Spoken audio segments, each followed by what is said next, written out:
कहते हैं सोमवार के दिन की अष्टमी पढ़ने पर, कौन से दिन? सोमवार के दिन कौन सी तिथि? जम के बोलो अष्टमी। सोमवार के दिन अगर अष्टमी तिथि पड़े और उस दिन अगर 5 बेलपत्र भगवान शिव को समर्पित कर दी जाए तो व्यक्ति जो सोचकर जिस कामना से जिस मनवांछित फल के लिए बेलपत्र चढ़ाता है उसकी वो कामना मात्र 3 महीने में पूरी हो जाती है। मात्र 3 महीने। एक बात बहुत सुंदर है, ध्यान रखिएगा थोड़ा सा। कभी अगर मौका लगे सोमवार की अष्टमी पड़ जाए, क्या पड़ जाए सोमवार की? जम के बोलो जरा, अष्टमी। या तो सोमवार की अष्टमी पड़ जाए या हर महीने शिवरात्रि आती है, हर महीने आती है, या तो सोमवार की अष्टमी पड़ जाए या फिर सोमवार की शिवरात्रि पड़ जाए, हर महीने आती है। प्रयास करना कहीं से देसी गाय का दूध मिल जाए, थोड़ा सा दूध देसी गाय का मिल जाए, थोड़ा सा दूध देसी गाय का, थोड़ा सा दूध अगर प्राप्त हो जाए,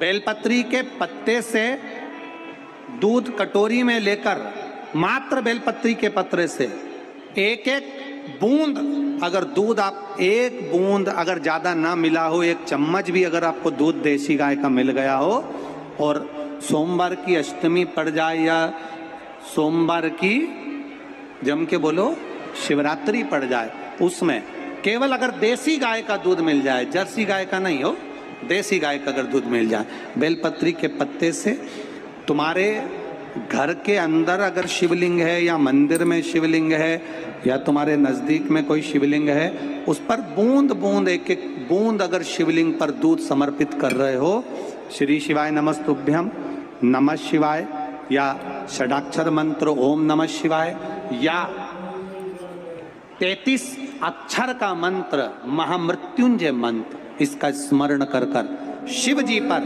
देसी गाय का दूध समर्पित कर कर इस बेलपत्री को अशोक सुंदरी वाली जगह पर अगर आप समर्पित कर देते हैं, फिर आप जिस भी चीज के लिए अप्लाई करें, मेरा देवाधिदेव महादेव आपका हाथ पकड़कर खींचकर आगे बढ़ा ही दे।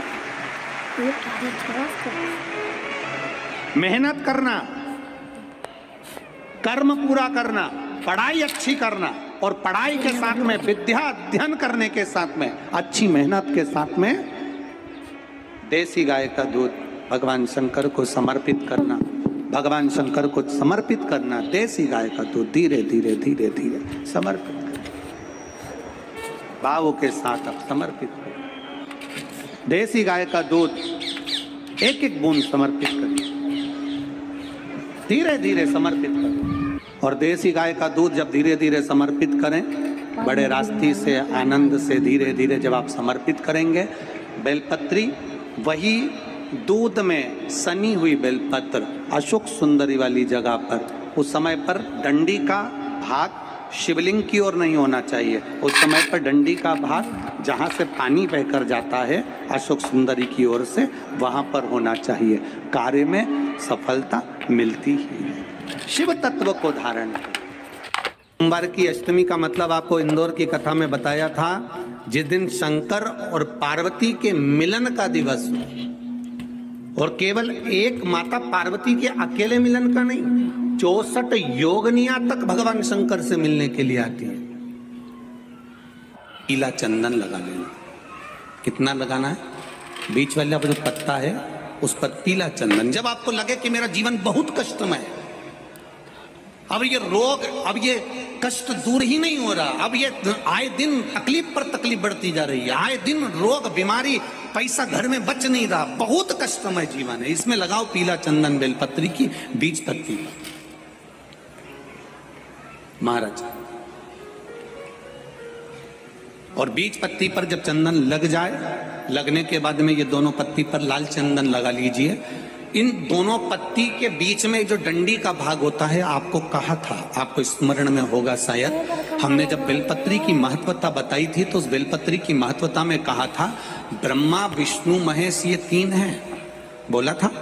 बीच में ये बड़ी पत्ती से लेकर जो 2 पत्तियां होती हैं, इनके बीच में जो जगह बचती है, इसमें माँ पार्वती के 64 योगनियां, माँ पार्वती अपनी पूर्ण सिद्धि के साथ में जितनी भी देवी के स्वरूप हैं, वो माता 64 योगनियां देवी के स्वरूप में यहाँ पर विराजमान होती हैं। 2 पत्ती के नीचे से जो डंडी होती है नीचे तक, ये पूरी डंडी में 33 कोटि देवी देवताओं विराजमान होते हैं इस पूरी डंडी के अंदर। तो ये बीच वाली पत्ती है, ये जो बीच वाली पत्ती का जो भाग होता है, इस पत्ती के भाग में शहद का प्रयोग कर यहाँ पीला चंदन, लाल चंदन, शहद का प्रयोग कर इसी तरह से पकड़कर ये बेलपत्री की जो डंडी है वो अशुक सुंदरी पर जब आप समर्पित करें तो जहां से जल बहता है उस ओर पर इस पत्ती को चढ़ाकर केवल आपके हृदय की बात कहकर देवाधिदेव महादेव से कोई भी शिव जी का मंत्र, पंचाक्षर, नमः शिवाय, षडाक्षर, ओम नमः शिवाय, श्री शिवाय नमस्तुभ्यम, या महामृत्युंजय मंत्र, जो शिव का मंत्र हो आपके पास में, उसको बोलते हुए देवाधिदेव महादेव को धीरे धीरे जल की धार चढ़ाना प्रारंभ करो। जल की धार जब पूर्ण होने लगे, उसमें थोड़ा जल बचे, तब अशुक सुंदरी पर जो तुमने बेलपत्र चढ़ाई है वहां उस जलधार को चढ़ाएं। ये प्रयोग आपको केवल सोमवार की अष्टमी पड़ने पर ही करना है। कौन से दिन करेंगे? जम के बोलिए जरा। सोमवार की अष्टमी पड़ने पर यह प्रयोग करें और जल चढ़ाकर बाबा से विनती कर उसी बेलपत्र को वापस उठाकर कहीं जलाशय में या किसी पेड़ के नीचे विसर्जन कर दें और 1 लोटा जल वहां भी चढ़ा दें। बस निवेदन कर आ जाइए, मेरा बाबा 3 माह के अंदर हाथ जरूर पकड़ेगा और आपको दलदल से बाहर निकाल देगा। बात और आपसे कहेंगे, उतारिएगा। जिसके शरीर में सफेद चमड़ी पड़ने लगती है, चर्म रोग हो जाता है, या चेहरे पर आंख के पास में पूरा कालापन आ जाता है, उसको हमेशा याद रखना है, लाल चंदन का लेपन पीपल के पत्ते पर करिए। काय पर करना है? पीपल के पत्ते पर लाल चंदन का लेपन करिए। लेपन कर सोमवार की अष्टमी के दिन उसको लेपन कर वापस निकाल कर शंकर भगवान पर उसका धीरे धीरे त्रिपुंड बनाकर लेपन करना प्रारंभ करिए।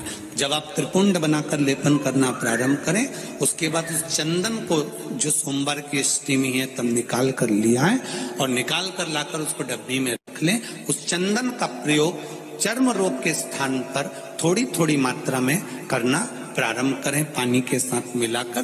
परंतु उस चंदन को केवल 6 से 7 दिन में प्रयोग करिएगा, ज्यादा नहीं। धीरे धीरे चमड़ी, परंतु उसको सोमवार की अष्टमी के दिन सिद्ध कर बनाना है। उसको सोमवार की अष्टमी के दिन चढ़ाना है श्री शिवाय नमस्तुभ्यम या ओम नमः शिवाय या पंचाक्षर मंत्र या महामृत्युंजय मंत्र, जो आपको आता हो, शिव जी का जो नाम आपको याद हो उसको बोलकर चढ़ा, उसको लिया, फिर उसको अपने शरीर पर लगाना प्रारंभ करो। उसका फल आपको 15 दिन के अंदर धीरे धीरे प्राप्त होना प्रारंभ। हर हर महादेव, ओम नमः शिवाय। कैसे आप सभी लोग? आशा करती हूँ आप सभी बहुत अच्छे होंगे। जो भी भाई बहन मेरे चैनल पर नए आए हैं, मेरे चैनल को सब्सक्राइब कर लें एंड कमेंट में महादेव का नाम लिखना ना भूलें। हर हर महादेव तो लिख ही दें। देखिए करना क्या है आपको, जिस व्यक्ति के शरीर पे चर्म रोग है या कोई भी अन्य बीमारी है, तो उस व्यक्ति के लिए बहुत ही सरल उपाय बताया है प्रदीप मिश्रा जी ने। सिर्फ प्राण के उपाय हैं जो हम आपको बताने का प्रयास कर रहे हैं। कथा के उपाय हैं जिन उपायों को हम सरल तरीके से बताने का उपाय आपको कर रहे हैं। देखिए आप ढंग से समझ लीजिए, इस उपाय को ठीक से समझने का प्रयास कीजिए कि आपको करना क्या है। कि आपको सोमवार की अष्टमी को ही ये उपाय करना है, अन्यथा और किसी दिन नहीं हो सकता। ये उपाय सोमवार की अष्टमी के ही दिन हो सकता है। तो आपको जाना है शिव मंदिर जाना है और आपको लेके जाना है कोई भी सा चंदन हो, पीला हो, लाल हो, कोई भी चंदन हो। आप उस चंदन को लेके शिव जी के मंदिर जाना है। उस चंदन से शिव जी का आपको लेपन करना है। लेपन करते वक्त मंत्र का जाप अवश्य करें। कोई भी मंत्र आपको आता हो शिव जी का, उस एक मंत्र को आप जपते रहें, लेपन करते रहें। कम से कम 108 बार तो आप इस मंत्र का जाप कर ही लें।